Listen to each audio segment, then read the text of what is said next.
At yun nga mga abel, good afternoon sa inyo lahat. Yan mga abel, pasensya hindi ako nakapag-vlog kahapon dahil nga medyo busy tayo, 12:37 na. So last check up kasi kahapon ng bunso ko sa ospital diyan sa Premier sa Apalit. So yun, pag-usapan lang natin mga abel, may nagtanong kasi sa akin ng minsan, hindi ko ma-recall kung Mark ba o Marlon yung pangalan niya, taga Quezon ba o Bicol. Tinanong niya sa akin, saan daw maganda iharap yung kanyang loop. Sabi ko, saan ba ang unang sikat ng araw sa umaga sa inyo? Kung sa papunta bang Tacloban, North, South, East, West, sabi ko, hanapin mo. Tapos ngayon, doon mo itapat yung ano mo, yung loop mo.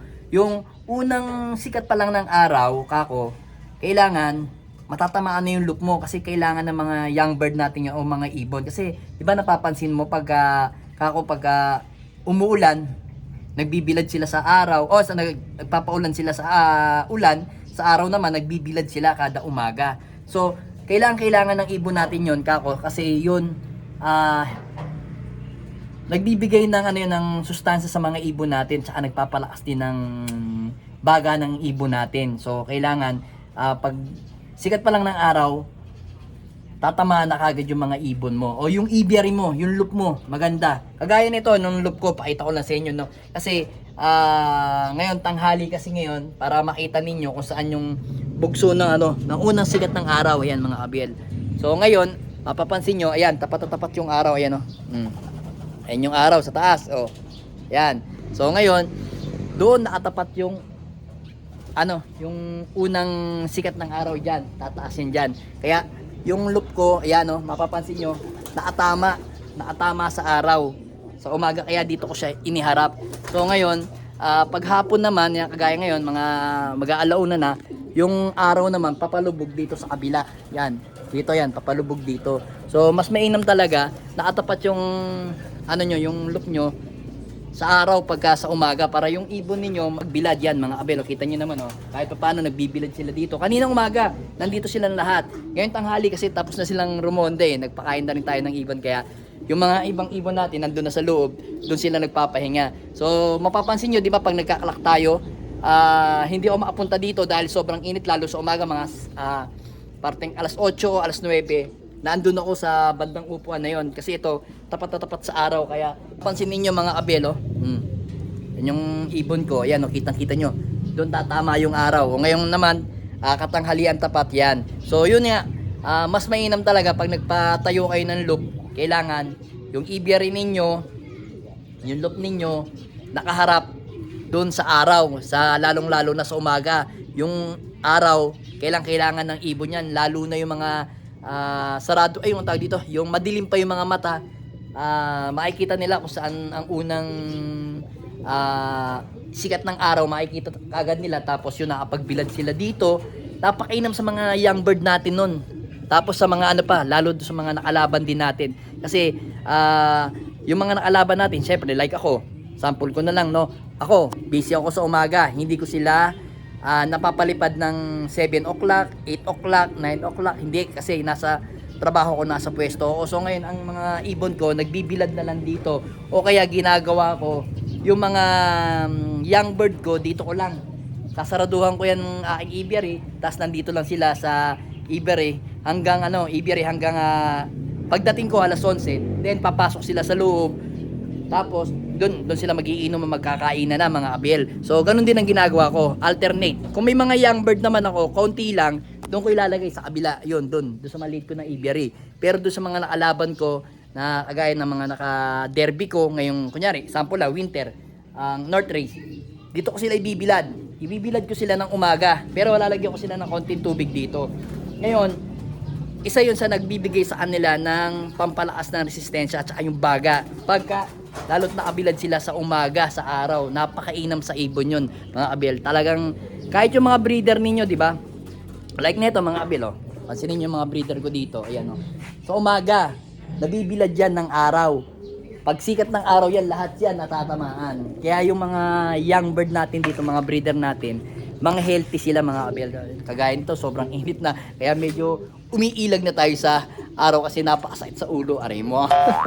Kita nyo mga abel, oh, yan, oh, nagano sila, nagbibilad sila, oh, napunta sila dyan, palabas-labas kasi hindi ako nagpagawa kasi mga kabel ng ano yung 360 na aviary kasi hindi naman bagay sa loop ko yun o bagay sa area ko.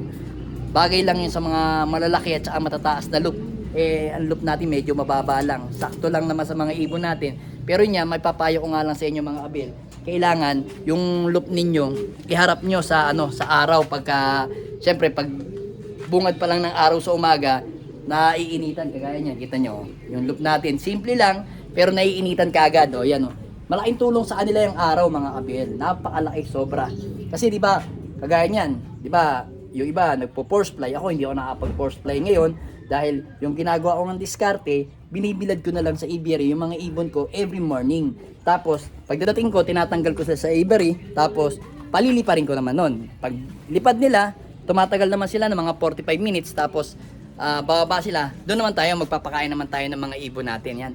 Medyo umiilag lang tayo sa init. Sobrang init at sakit sa ulo, aray mo. Mabibiyak na yung bungo ko mga kabel. So yun. Ngayon mga kabel, doon lang. Doon sa doon sa nagchat sa akin. Hindi ko ma-recall kung Mario o Mark yung Marlon yung pangalan niya. Yun lang may papayo ko. Kung saan unang sisikat ng araw, doon mo iharap yung loop mo. Sa aviary, sa landing board, aviary, tapos kasi siyempre, tayo naman, yung aviary natin, nasasarado naman natin yan mga kabel. Kaso, siyempre, sa umaga, kagaya ko, o gumigising ako alas 3, alas 4, mamamalengke ako, pagdating ko 5:30, maliwanag na, bubuksan ko yung aviary ko, tapos, yun, nagbibilad na yung mga ibon natin dito sa taas. Kaya, yan, isa yan sa may papayo ko sa mga gusto o magtatayo ng bagong loop mga kabel. Napakainam. Tsaka isa yan sa mga kabel, isa yan sa papalinaw kaagad ng mga mata ng mga young bird natin, lalo na yung mga bagong baba ninyo sa loop nyo.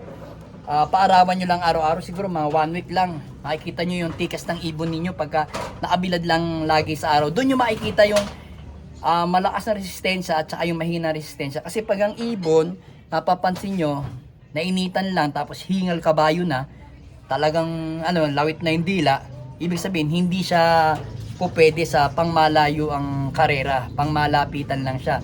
So isa yon sa isa yun sa mga ginagamit nating sistema sa ibon natin is yung araw. Yan, pag nagbilad yung ibon natin dyan, napakainam.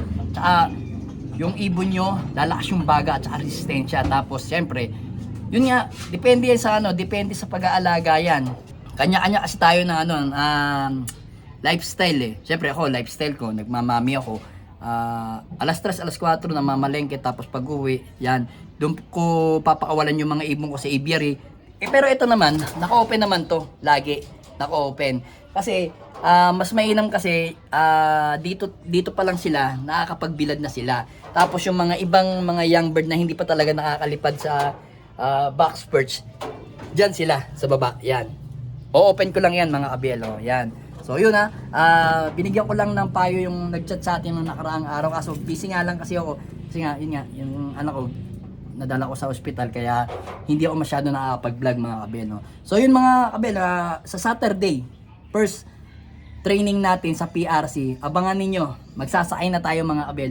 Iti-training na natin yung mga ibon natin dito pang mga ibon natin ng pulis pang Kalawakan. Yan, talagang ibabanat na natin lahat yan sa PRC mga kabel. Marami to, siguro mga mahigit kumulang. Aray ko, ano ba talaga, mahigit kumulang Kasi nabasa ako ng paus, ang init, sobra. Aray mo. Talagang pag dito sa katanghalian talaga, bilad na bilad. Kaya mapapansin nyo, meron tayo dito nakalagay na tawag dito, insulator, yan. Para medyo hindi naman tayo, pag tayo pumunta dito sa loop natin, hindi tayo talagang bilad na bilad sa araw mga kabiyalo. Talagang bilad sa init. Kasi nga, pagka wala to, aray ko, sigurado, hindi tayo makakapasok basta-basta dito sa loop natin. So yung mga ibon naman natin naman yan sanay naman sa mga init dito sa loop natin, sa area natin mga kabiyala. So dito, meron na lang tayong dalawang ibon na hindi nalipad dito ng south mga kabiyal. Then meron pa tayong pahabol ng dalawang south. So tingnan natin, abangan natin yung laro natin ngayong North Race. Yan, abangan niyo yan. Yan, ito. Ayun, ito pala, south pala to. Itong dalawang to, south na to Ito pala. Ito, medyo maiksi pa yung pakpak Yan. Tsaka yun. Marami pa. Ayan pa, ito, si pasaway, ayan oh. Ayan oh, ito yung pasaway oh. Ayan oh. Gusto palang mamaris. Aray ko. Ano pala to? Tawag dito, itong ibon na to, paris na pala. Ito yung kinukuha sa atin ng isa nating kaibigan, kaso hindi pa nagchat-chat eh. Yan oh. Si ano to eh, si Kulasa. Yan. Kulasa ng buhay ko. Alright. Aray mo.